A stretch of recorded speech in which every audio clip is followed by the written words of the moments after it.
Hello friends, welcome back to our channel think talks by యువ. మీరు గనక first time నా ఛానల్ని చూస్తున్నట్టయితే ఖచ్చితంగా సబ్స్క్రైబ్ చేసుకోండి ఫ్రెండ్స్. అలాగే నా ఛానల్ని మీ బంధుమిత్రులకి, మీ ఫ్రెండ్స్కి అందరికీ తప్పకుండా షేర్ చేయండి. నోటిఫికేషన్ బెల్ని కూడా ఆన్ చేసి పెట్టుకోండి ఫ్రెండ్స్. నా లాస్ట్ వీడియోలో తెలంగాణకు సంబంధించినటువంటి కులగణన సర్వే రిపోర్ట్ గురించి విశ్లేషించడం జరిగింది. మీరంతా తప్పకుండా వెళ్ళి ఆ వీడియోని చూసి like and comment and share చేయండి ఫ్రెండ్స్. ఈ రోజు మనం విశ్లేషించబోయే అంశం ఢిల్లీ అసెంబ్లీ ఎన్నికలు. ఈ సంవత్సరం 2025 ఢిల్లీ అసెంబ్లీ ఎన్నికలలో బీజేపీ గవర్నమెంట్ అత్యధిక మెజారిటీ తోటి గెలిచి ప్రభుత్వాన్ని ఏర్పరచనుంది ఫ్రెండ్స్. అయితే ఈ రోజు ఆమ్ ఆద్మీ పార్టీ గురించి మరియు కేజ్రీవాల్ గురించి తెలుసుకుందాం.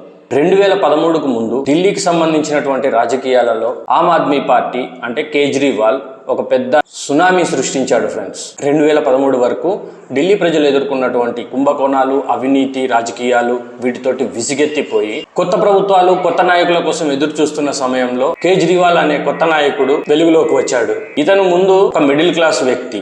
అతను జనాలలోకి వెళ్ళింది కూడా అలానే. నేను ఒక మధ్యతరగతి కుటుంబానికి చెందిన వాడిని, నాకేం కార్లు, బంగ్లాలు, ప్రభుత్వ బంగ్లాలు అవసరం లేదు. నేను మొదట ఈ రాష్ట్రంలో ఉన్నటువంటి అవినీతి గురించి పోరాడతాను, అవినీతి మీద పోరాడతాను, ఢిల్లీలో ఉన్నటువంటి యమునా నదిని మొత్తం క్లీన్ చేస్తాను, ఢిల్లీకి కాలుష్యం లేనటువంటి గాలిని అందించేటటువంటి చర్యలు తీసుకుంటాను అని చెప్పి ఈ ఢిల్లీ ప్రజలకు హామీ ఇచ్చి అతను 2013లో గెలిచాడు ఫ్రెండ్స్. గెలిచాడు అంటే పూర్తి మెజారిటీతో ఏం గెలవలేదు.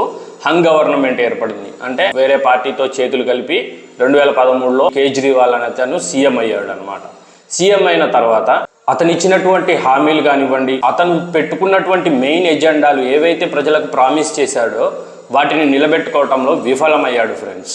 ఏ అంశాలతోటి అతను అధికారంలోకి వచ్చాడో ఆ అంశాలను పూర్తిగా సైడ్ లైన్ చేసేసి అతను సొంతగా స్వార్థంతో ఉండటం, స్వార్థంతో ఆలోచించుకోవడం, స్వార్థ రాజకీయాలకు తెరలేపాడు ఫ్రెండ్స్.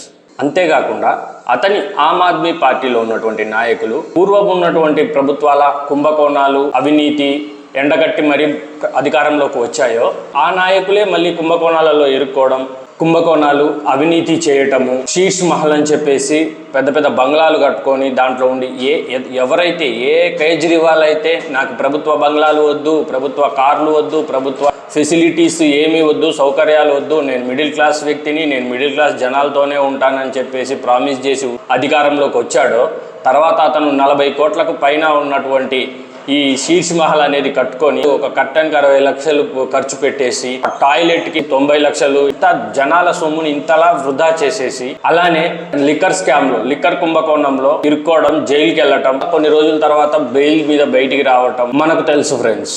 అయితే ఈ 2025లో ఈ ఆమ్ ఆద్మీ పార్టీ అనేది చిత్తుగా ఓడిపోయింది ఫ్రెండ్స్. అయితే ఒకప్పుడు కేజ్రీవాల్ అంటే ఢిల్లీ రాజకీయాల చరిత్రను మార్చేసిన ఒక సాధారణ మధ్యతరగతి వ్యక్తి ఫ్రెండ్స్. ఇక్కడ మీరు ఒకటి గమనించాలి, కేజ్రీవాల్ అనే వ్యక్తి సాధారణమైన వ్యక్తి కాదు. ఈ కేజ్రీవాల్ అనే వ్యక్తి మనం మాట్లాడుకునే అంతర్జాతీయ శక్తులతోటి, వాళ్ళ ప్రోత్సాహంతో, వాళ్ళ ఫండింగ్స్ తోటి ఇతను రాజకీయాల్లోకి వచ్చిన వ్యక్తి.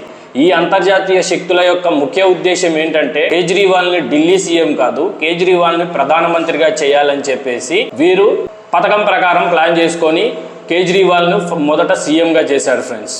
ఈ అంతర్జాతీయ శక్తులు వారికి భారతదేశంలో ఉన్నటువంటి నెట్వర్క్, వారితో పనిచేసేటువంటి జర్నలిస్టులు కావచ్చు, యూట్యూబర్లు కావచ్చు, ప్రొఫెసర్ ముసుగులో ఉన్నటువంటి సంఘ సంస్కర్తలు కావచ్చు, వీళ్ళందరి సహాయంతో ఈ కేజ్రీవాల్ ఆమ్ ఆద్మీ పార్టీని మొదట ఢిల్లీ సీఎంగా చేశారు. తర్వాత ఇతన్ని ప్రధానమంత్రిగా చేయాలనుకుంటారు. ప్రధానమంత్రి అంటే ఏంటండి? మోదీకి వ్యతిరేకంగా మోడీ ప్రభుత్వాన్ని పడగొట్టి ఈ కేజ్రీవాల్ని ప్రధానమంత్రి చేయాలి అనేసి అజెండా పెట్టుకొని ఇతని మీద పనిచేశారు. ఆ అంతర్జాతీయ శక్తులు అనుకున్నట్టు ఇతను పనిచేయకుండా ఇతను స్వార్థంతో ఇతను డబ్బుల కోసం చూసుకొని ఆ స్కామ్లు, ఈ లిక్కర్ స్కామ్లు ఇవన్నీ చేసేసి ఇరుక్కుపోయాడు ఫ్రెండ్స్. తర్వాత అంతర్జాతీయ శక్తులు అన్నటువంటివి ఇస్తున్న సపోర్ట్ కూడా వాళ్ళు విత్డ్రా చేసేసుకున్నారు.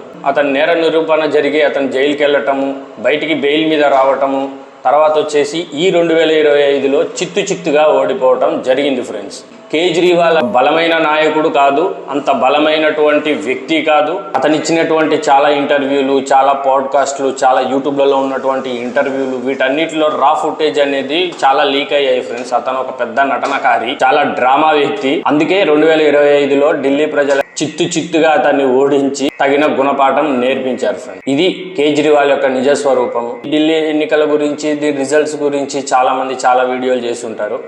ఈ విషయాలు మాత్రం మీకు ఎవరు చెప్పరు. ఈ అంతర్జాతీయ శక్తులు ఇచ్చినటువంటి ఇతనికి సపోర్ట్, మద్దతు కానివ్వండి, విషయాల గురించి ఎవరు మీ దగ్గర మాట్లాడుంటారు. ఆ అంతర్జాతీయ శక్తులు ఎవరు అనేది నేను ఓపెన్ గా మాట్లాడలేను. ఆ అంతర్జాతీయ శక్తులు ఎవరు అనేది వాళ్ళ పేర్లతో సహా బయటపెట్టే రోజు కోసం ఎదురు చూస్తున్నాను ఫ్రెండ్స్. ప్రస్తుతానికైతే వారిని అంతర్జాతీయ శక్తులు అన్నట్టుగానే ఉంచేసేయాలి.